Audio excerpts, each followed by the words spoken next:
Hello, everybody, and welcome to Red Wings Daily, presented to you by FanArch. I'm your host, Kirk MckNight, author of The Voices of Hockey, Broadcasters Reflect on the Fastest Game on Earth, and coming to you from the southwest corner of Washington State, 2,454 miles from Little Caesars Arena. Well, we are only 3 days away from the Red Wings taking the ice again against the Ottawa Senators. Luckily, we were entertained for the last couple of weeks, maybe more 10 days or so with the Olympics and all the men's action and the women's action. Basically, congratulations to both teams. I had already mentioned on Friday's show about Team USA women's team going home with the gold, but the men did the same thing and in the same fashion, beating Canada in overtime. Before we get to that, though, I want to give a quick recap of Friday's action because there were two games. I did the show Friday, but there were two games that took place after that.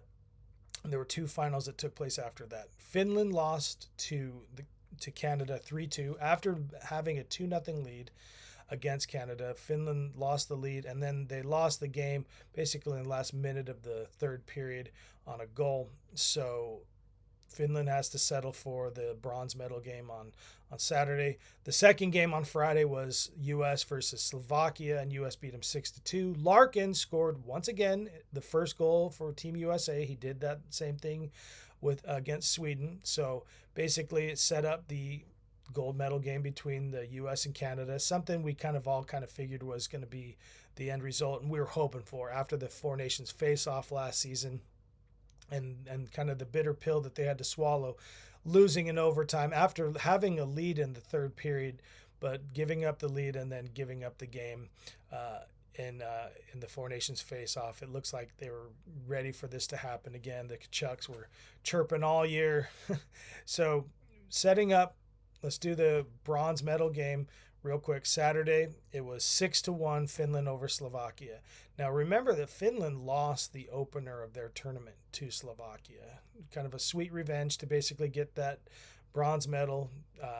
Eric Haula got 2 goals in that game, and Tomas Tatar in the losing effort got the only goal for Slovakia. So Tatar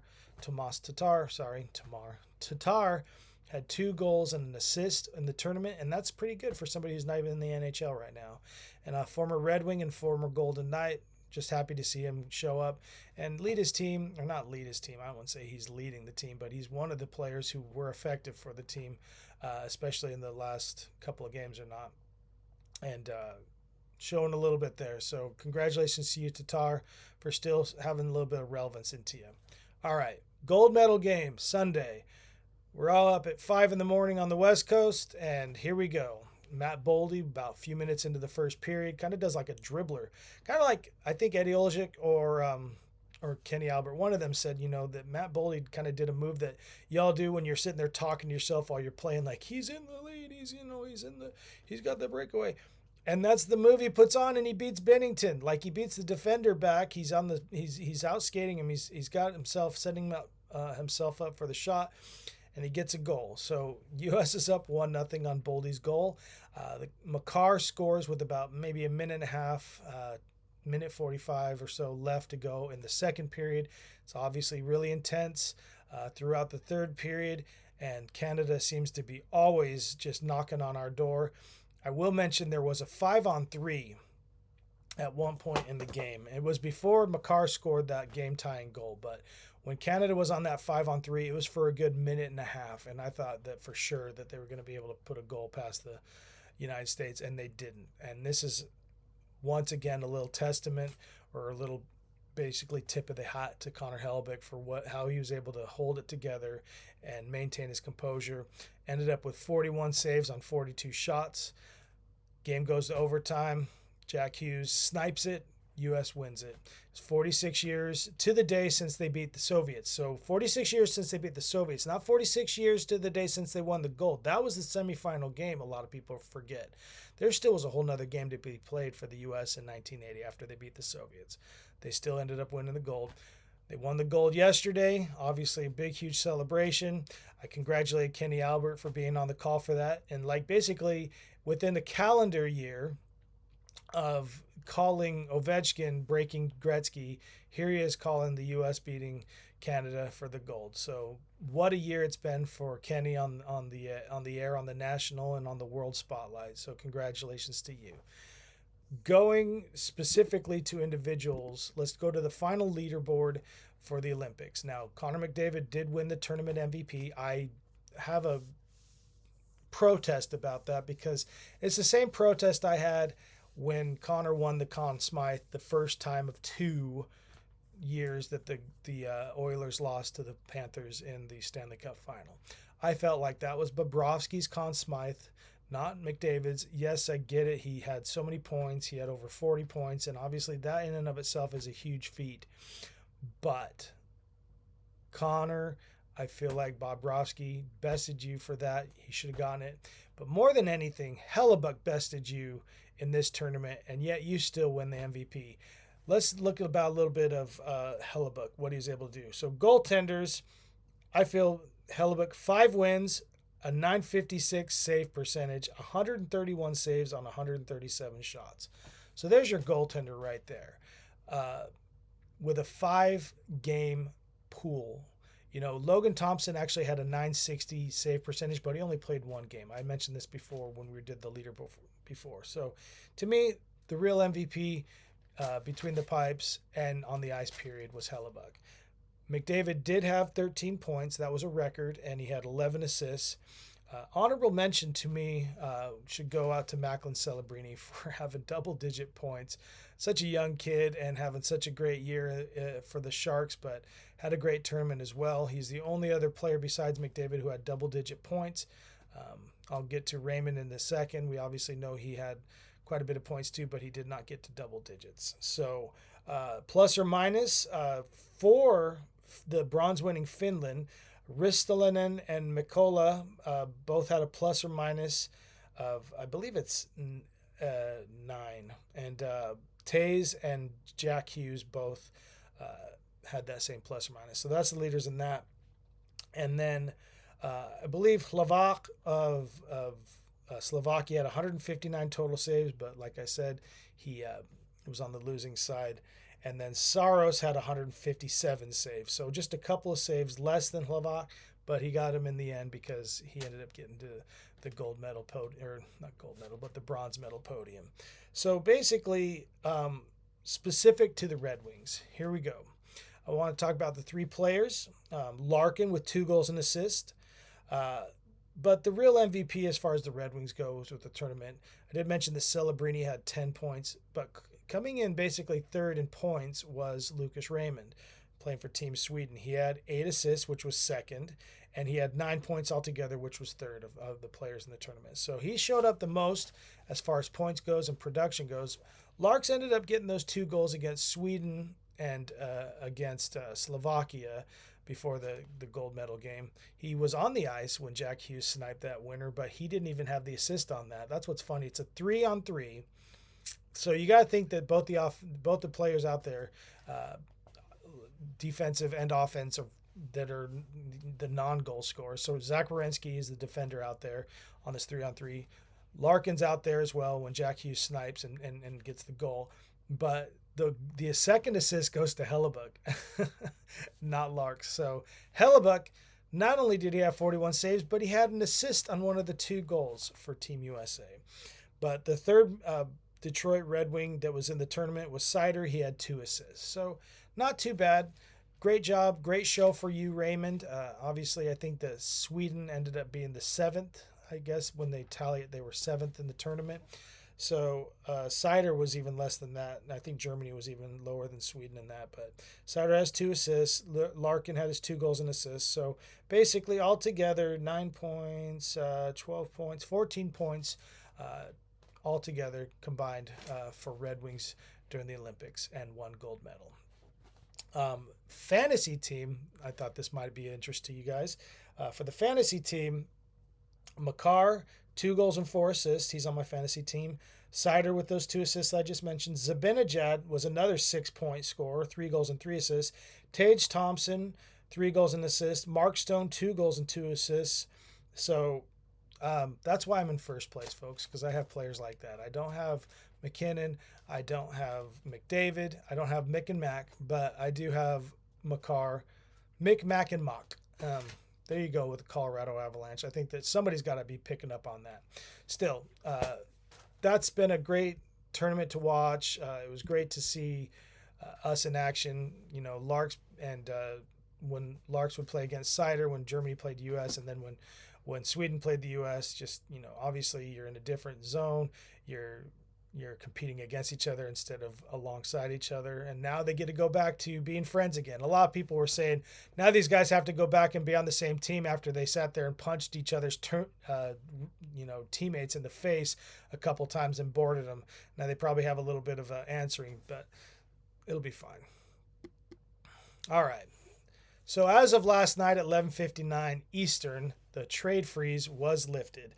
And I just want to talk about basically some of the names that they're saying out there that are still on the board, probably going to be sniped up by this show or throughout the day since that freeze has been lifted. All right. Going to the centers, Ryan O'Reilly, age 34, $4.5 million cap hit. Eric Howell, I just mentioned him with his 2 goals for Finland against Slovakia. He's 34 years old. He's got a 3.15 cap hit. Now, this is another one that he's a little younger. So Nicholas Waugh played for the Golden Knights when they won the Stanley Cup in 23. He's at 29, so he's younger, but he's a $3 million cap hit. Lofton, I think that's Lofton. You want to say Lafton, but 31 years old and 1.5 mil. And then Boone Jeter for Columbus, 32 years old with a 3.75 cap hit. And then Adel Nazem Kadri with the $7 million. Don't put it past the Red Wings to maybe go after. I'll just call him what he is, Nazem Kadri. They do have the money to be able to do that. So if they really want to go over that big money center right that, they can do it. They don't have to, they don't have to go for the older O'Reilly or the the lower tagged players like Boone Jenner or even Lofton. They can actually go over to Kadri. Speaking on the wings, you got wings. I mean, by wing is a position, not the team. Left wing Blake Coleman, 34 years old, 4.9 mil cap hit. Michael Bunting, 30 years old with a 4.5 million cap hit. Michael McCarron, 30 years old with a $900,000 cap hit. Now going to the defenders, Logan Stanley, left defender, 27 years old, 1.25 mil. That's not too bad, guys. That's not too bad at all.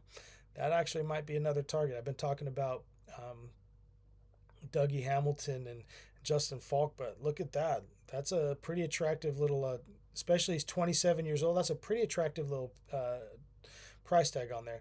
Jamie Oleksiak, 33 and $4.6 million cap hit. And then Mario Ferraro, $3.25 million on a left defenser. So there are some options out there. I didn't even on this list is not even Dougie Hamilton and Justin Falk. I'm just pretty much just kind of thinking that's what it's going to be. But if you were to tell me from that list I just read off, players that I would be kind of interested in, obviously I'd be interested in Nazem Kadri to really bolster our lines at the center position and kind of fill one of those gaps in one of those lines with the center. But Nicholas Waugh doesn't look too bad. He's younger and his price tag's not as much. I know he's capable of doing. I've watched him play enough years for the Golden Knights. So that's also somebody. But yeah, like I said, Logan Stanley's another one that kind of caught my attention. Folks, let's just wrap up the show by just talking a little bit about, speaking of centers, I think if we are actually going to make a move for a center, we got to look at some of our centers that are vulnerable right now and possible targets for, dropping it down to Grand Rapids, which are just taking the world by storm with their record right now. Without there being NHL and Red Wings action, you kind of the focus has been turned to Grand Rapids, and they're just having this monster year. So maybe nobody wants to mess with that though either. But up here at the top, it's a little bit more important to get ourselves and our ducks in a row to finally get back to the playoffs. So speaking of one of the centers that, I think I mentioned Aljo before about, well, he's not center, but I was mentioning how the production just wasn't going. But on the center position, Appleton has really been lacking. He hasn't scored a single point since 2026 began. His last score basically was the December 31st game against, I believe that was against Winnipeg. So he is yet to score in almost 2 months action. Now, granted, 3 weeks of that was the hiatus, but still, it's about, I think it's 18 games. 18 games, not a single point scored offensively. So just food for thought. As far as productivity, if we're going to be replacing lack of productivity with productivity, I think that's where we'd start. I know that Appleton, he's played a few years there with Winnipeg, had a little bit of a cup of coffee there in Seattle, and this is his first year here. But when we're talking about trying to really make moves and trying to make the best of things and get ourselves into that position for playoffs, we can't be sitting here entertaining the fact that somebody's gone 18 games without scoring a single point and realizing that we do have a big, huge hole right there in our center position, at least on one of our lines. So whatever happens now that this trade freeze has been thawed out, we got to look to some of these positions on our team to see who may be vulnerable and who may be, on the way out, on the way down, or on the way out of town, to another team possibly. Who knows? But in the meantime, tomorrow we'll have a little bit of a recap of today as far as the freeze being lifted and how the market goes today, and see who buys, who sells, who does what. And then we will have a little bit of Tantrum Tuesday. I'll have to look for a nice little moment where somebody had a little bit of a fit. Tom Wilson put a pretty big hit on Larks during the gold medal game yesterday. I already can't stand that guy, but I really hate it when he goes after our guys, and he's a dirty player. I will just say it. It's not a defamation situation. That is fact.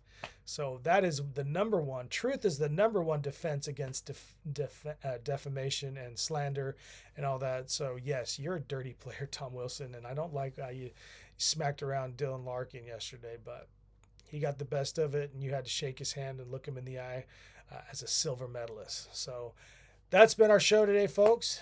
Red Wings Daily, presented to you by Fan Arch. I'm your host, Kirk MckNight. Check out The Voices of Hockey. It is available on Audible and on Apple Books.